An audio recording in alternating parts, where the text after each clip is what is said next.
Assalamualaikum warahmatullahi wabarakatuh. Perkenalkan, nama saya Mia Fitriani. Saya mahasiswa PPG Prajabatan pada tahun 2022 periode ataupun gelombang pertama. Di sini saya akan mempresentasikan mengenai profiling peserta didik 10-2 di SMA 14 Bandar Lampung.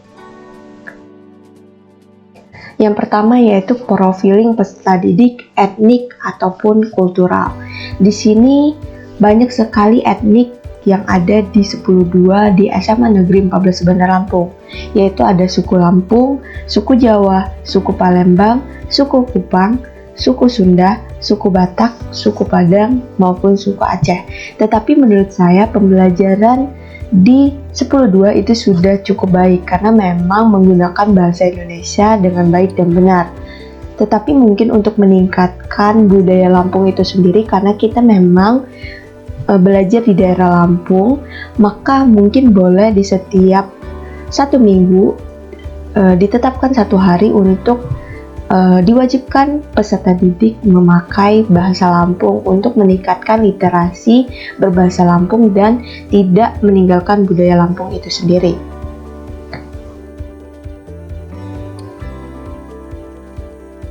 Kemudian yang kedua yaitu mengenai profiling peserta didik gaya belajar.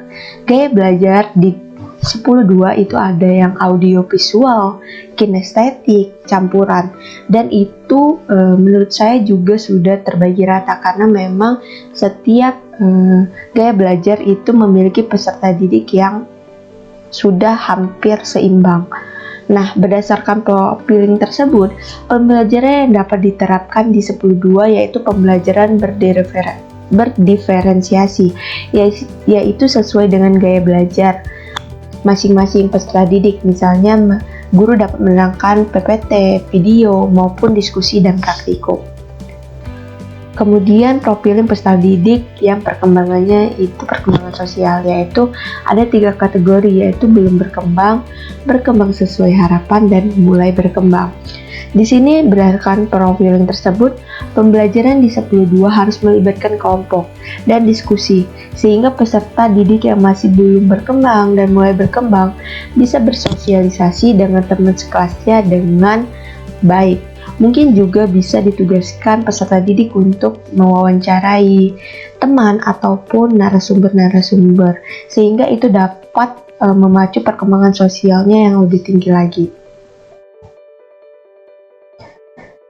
Kemudian untuk perkembangan motorik, ini ada yang mulai berkembang dan berkembang sesuai harapan. Tetapi yang berkembang sesuai harapan itu sudah mendominasi, yaitu sebanyak 21 siswa dari 28 siswa yang mengisi. Nah, berdasarkan catatan profiling tersebut, maka pembelajaran yang dilakukan di 10-2 harus melibatkan aktivitas fisik peserta didik, yaitu dapat praktikum, presentasi, kampanye, dan membuat poster. Nah, untuk profiling peserta didik ataupun perkembangan moral ataupun spiritual, menurut kami kategori di 10-2 itu sudah baik karena peserta didik di kelas 10-2 secara keseluruhan sudah memiliki perkembangan moral dan spiritual kategori berkembang baik sesuai harapan.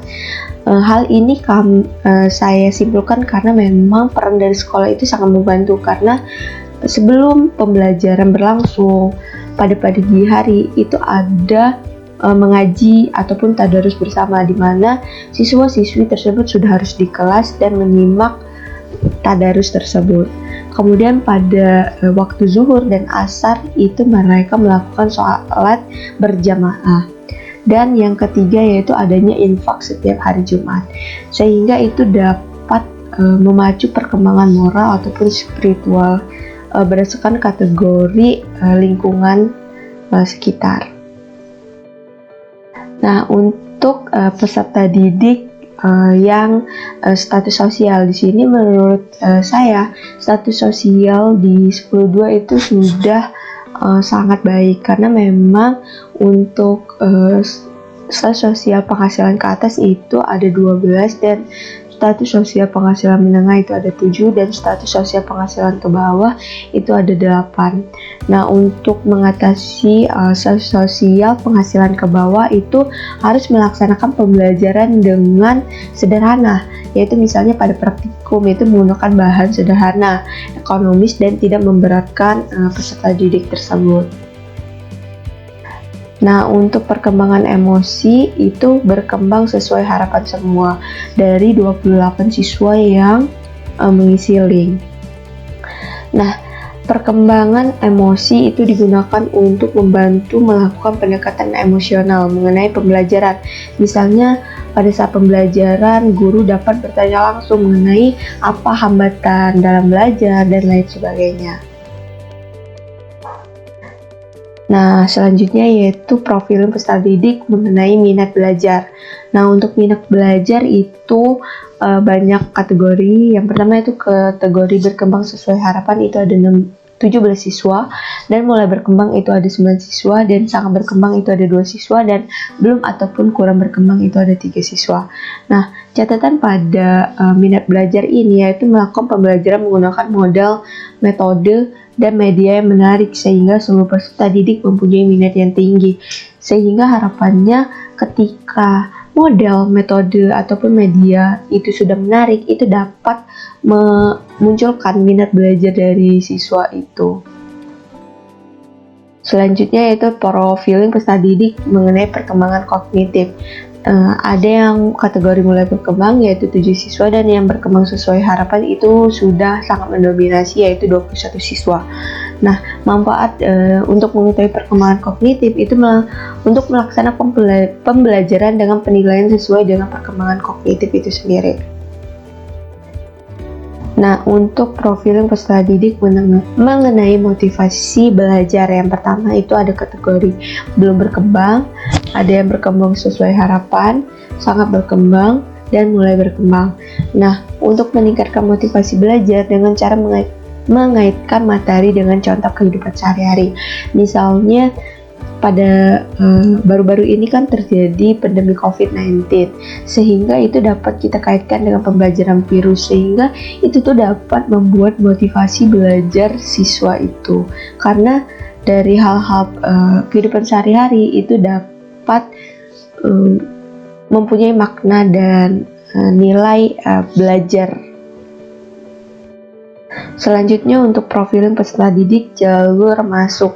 Nah, untuk jalur zonasi, ada jalur zonasi, afirmasi, perpindahan orang tua, dan prestasi akademik.